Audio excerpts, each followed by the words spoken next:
Welcome, loyal fans. We are here for the third round of the Nations Cup, already at the halfway point. Today we race on the Nürburgring, specifically the Grand Prix section. That means we won't be going onto the 25-kilometer-long Nordschleife part, but we will stay on the normal racetrack that is next to it. There is a choice of 4 available Group 3 cars for this race. And the global leaderboard for this race is completely overrun by the newly added Porsche 911 GT3R. And since Dordanov hasn't raced that car in a serious race either, that is the obvious choice to use for today. Qualifying lasts for the default 5 minutes, allowing for 2 flying laps. The race itself is for a total of 20 laps, making it a nearly 40-minute race. Only the medium racing slicks are available to use, and there is not going to be any rain. This time we do have a total of 2 mandatory pit stops with rather high tire wear. It seems like this might spice up the strategy a bit. The most obvious strategy is doing 3 almost equal stints, saving the shorter one for last to take advantage of the lighter car. But if you are truly stuck in the middle of the field being held up by traffic, you could opt to pit after the very first lap without a tire change, and then do a tire change stop in the middle of the race. This requires you to be more easy on the tires, but could be worth it to be able to undercut a few drivers and lower the risk of any incidents with others. It will probably not be quicker on pure pace, as not changing tires only saves about 2 seconds in this race, and you would probably gain more than that on fresher tires. So this strategy should only be used as a last resort option. Anyway, enough yapping from me, let's go racing.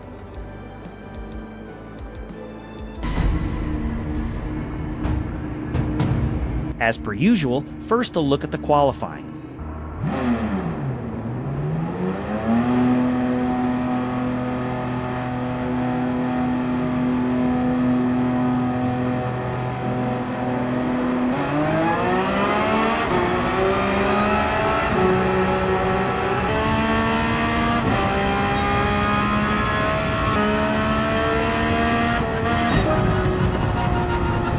That was a solid improvement in the second lap of just over a second, and it results in a 5th place on the grid. Not too shabby. No, not shaggy. I said shabby. Never mind, let's go on to the race.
No incidents in the first corner, which is pretty rare in the first lap on this track. Happy days.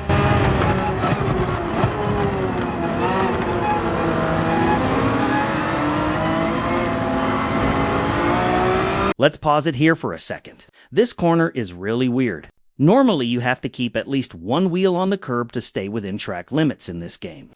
This corner is one of the exceptions, though.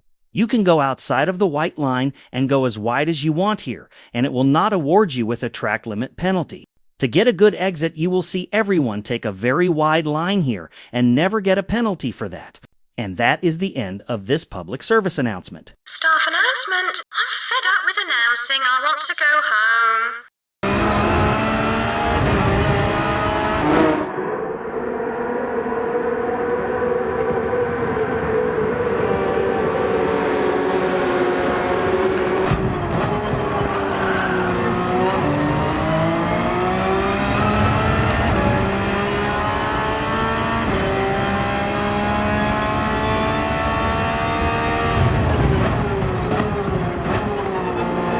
The German in his Lamborghini overshot the corner quite a bit here, instantly bringing Dordenhoff a lot closer after he had his own little moment in the corner before.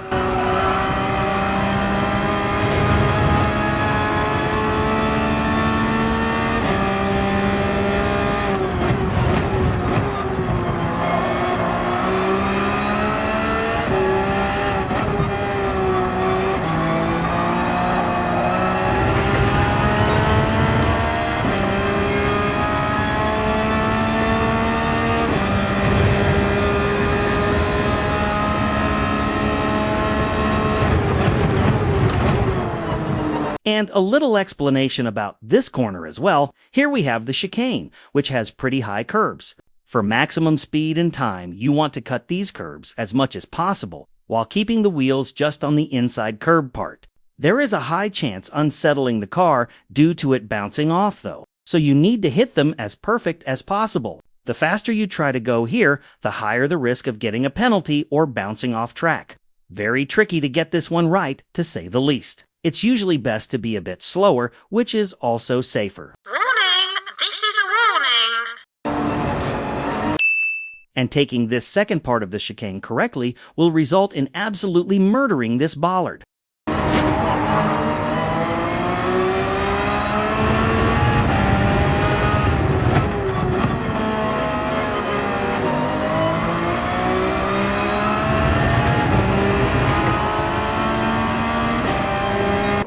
We can see the field is still incredibly close together.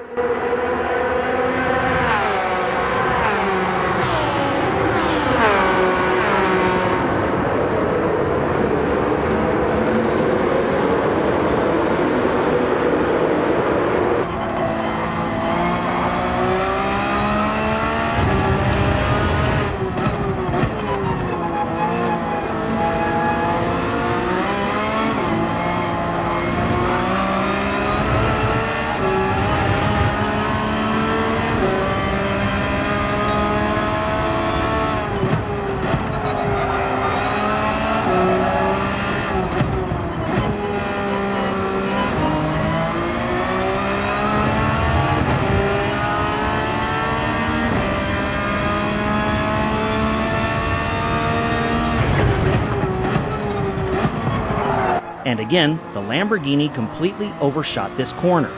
It looks like this might be his weak spot.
Even though that was some lovely racing from both drivers, this is slowing things down.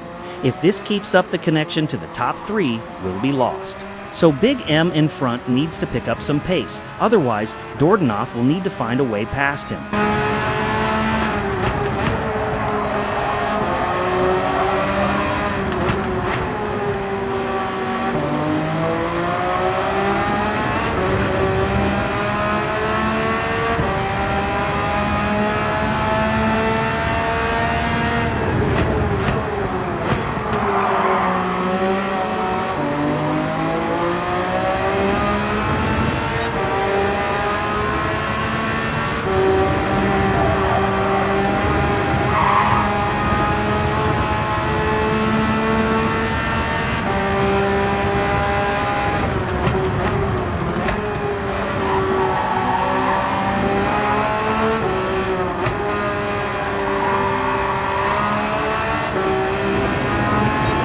There is still a bit of a gap to the cars behind, and Big M seems to have regained some pace again.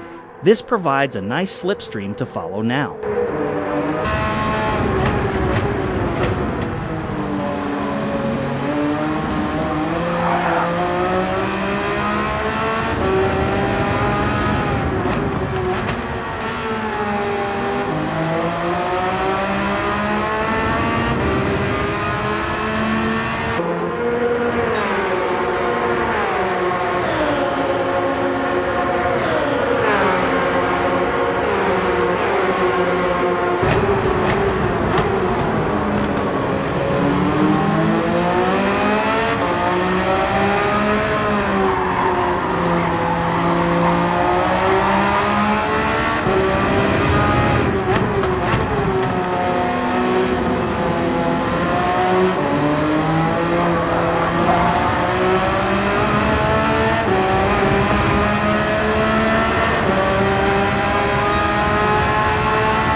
And there goes Big M again, overshooting the corner.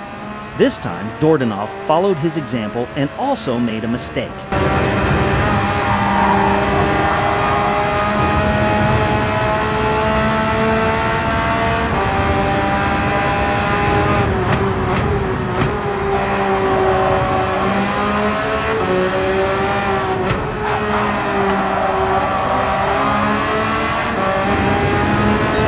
Pace is really picking up here, over half a second improvement on the current best and not gaining on Big M.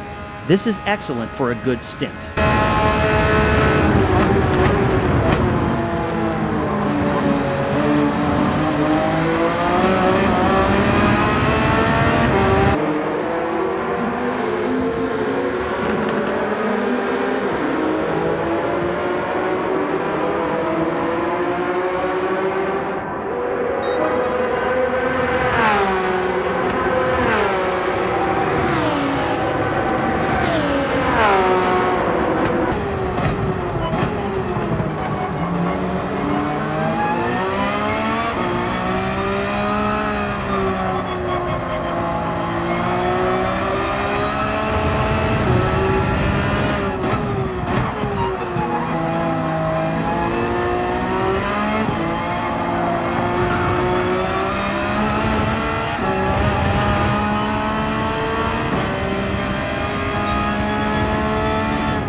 seems like Big M is starting to struggle with his tires a bit as pace is dropping and the gap is closing. Dordanov is planning on going with the optimal strategy of 7 laps in his first stint though, and his tires feel okay for now.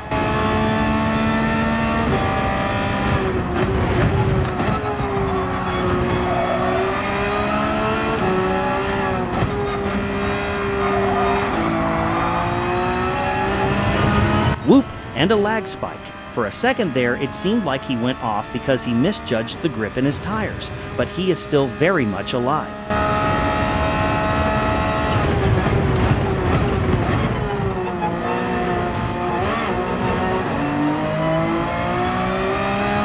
He is pulling into the pits though for an early stop. He is probably on the reverse strategy, doing the shorter 6-lap stint on the start instead of the end. That was a much slower lap though, and it's clear the tires are starting to drop off. It's good that the stop will be made next time around.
Alright, here we go, pit stop time. It will be interesting to see where he ends up relative to Big M.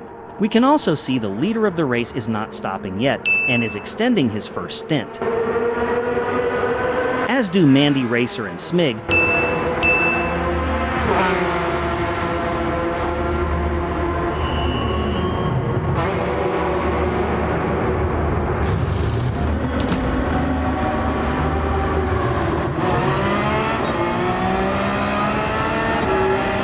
And as kind of expected, Big M is still in front. He did the undercut and has driven a lap on fresher tires already, but he will have the disadvantage at the end of the race.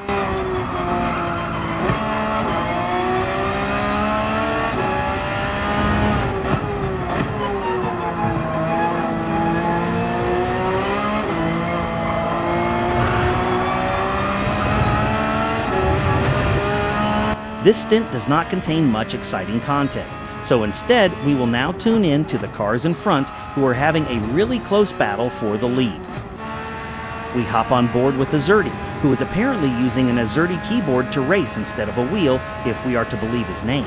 He has already made his first pit stop, and the Italian Marquinhos, who is currently pitting, was very close to him at the time of his stop. Let's see where he ends up after the stop. The driver Smig we see just in front has not made a pit stop yet. It looks like he is going for a 1 pit stop strategy for a race with 2 mandatory pit stops, which is an odd choice. It's a bold strategy, Cotton. Let's see if it pays off for him.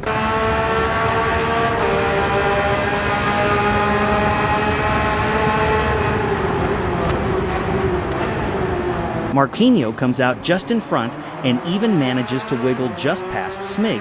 Now, Azerty must first overtake Smig before he can get back to Marquinhos. This seems easy enough though, as Azerty is on relatively fresh tires, where Smig is on the tires he started the race on.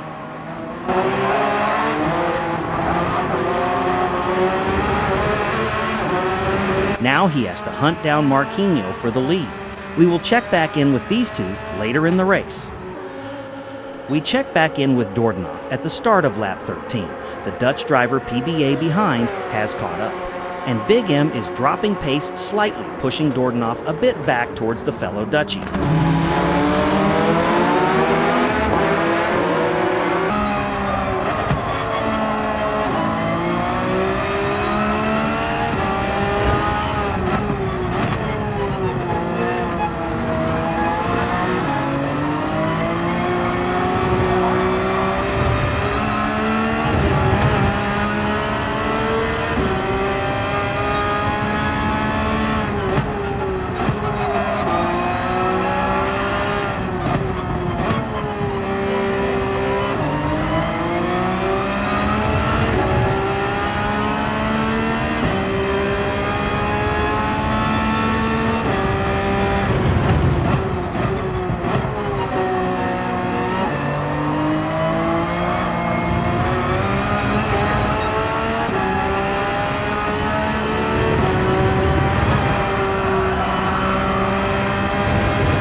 PBA is getting a bit too pushy for Dordenhoff's liking and might be on a different strategy.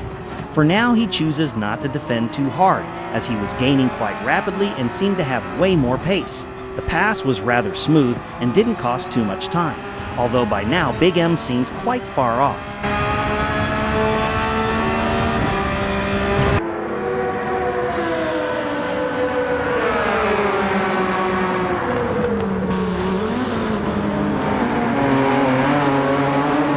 And here we see PBA pulling into the pit lane. He seems to want to undercut and leave a longer stint for last.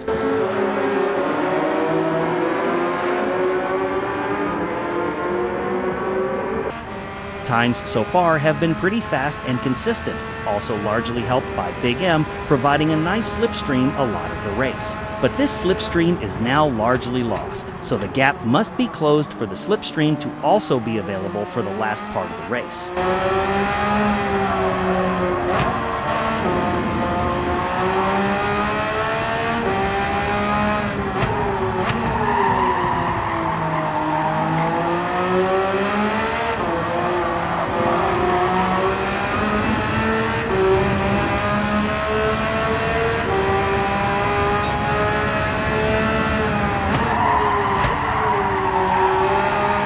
Tires are starting to hurt a bit though, not helping with catching up, even though the wear doesn't seem too bad yet. It's almost as if the settings for this race make it so the impact of the wear is felt more clearly. It might also just be the nature of this track though, who knows?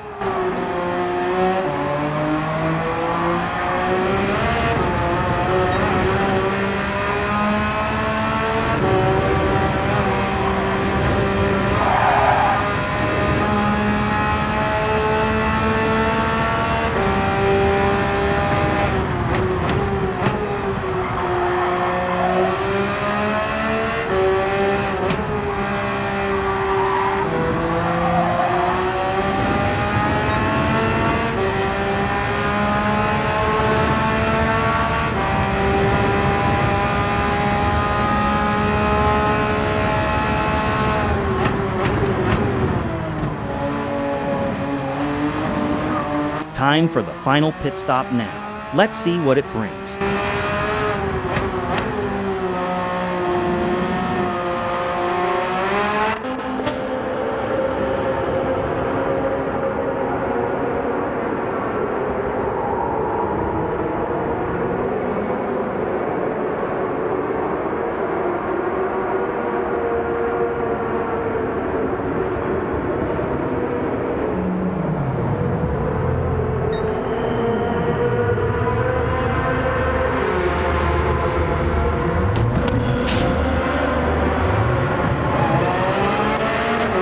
As kind of expected, PBA's undercut has worked, coming out ahead of Dordenhoff, but he is also stuck behind Big M for now. It will take until the end of the race for this to convert to action though, so we will check back in later. But first we will take a look at how the battle for the lead is going towards that end of the race. We once again ride along with Azerty. He already made a stop, and it seems Marquinhos is going for an alternate strategy with a final stop in the penultimate lap, presumably without a tire change. To not spoil anything happening in the rest of the field, we will censor the part of the screen showing those standings.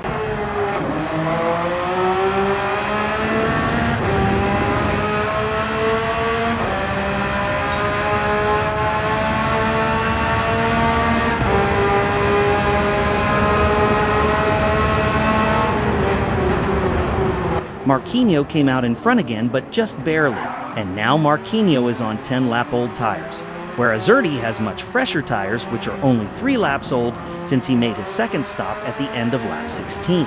And he did change tires in his stop. For now, I will shut up and let you enjoy this close battle for the victory of the race.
That was very close and a good watch.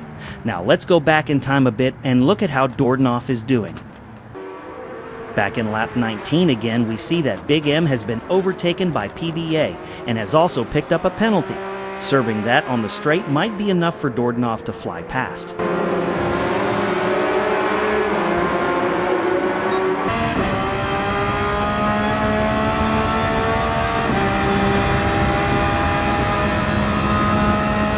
That worked perfectly.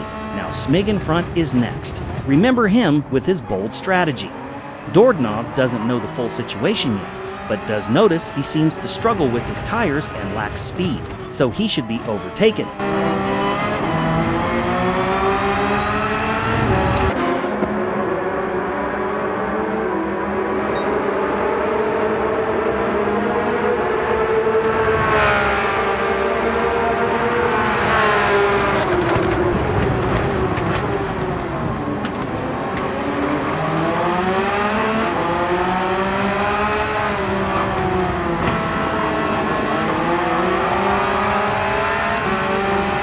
That was smooth. Everything went better than expected, actually.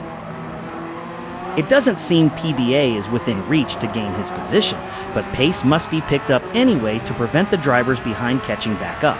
So let's go. So let's go.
And there it is, a pretty decent 5th place, along with proof that Smig tried the one-stop strategy and was penalized for it. Top 3 all had blistering pace compared to the rest. 5th was pretty much the best possible result here anyway. This race was overall better pace and total time than all the practice sessions that were done. So we will take the 147 points and move on to the next race.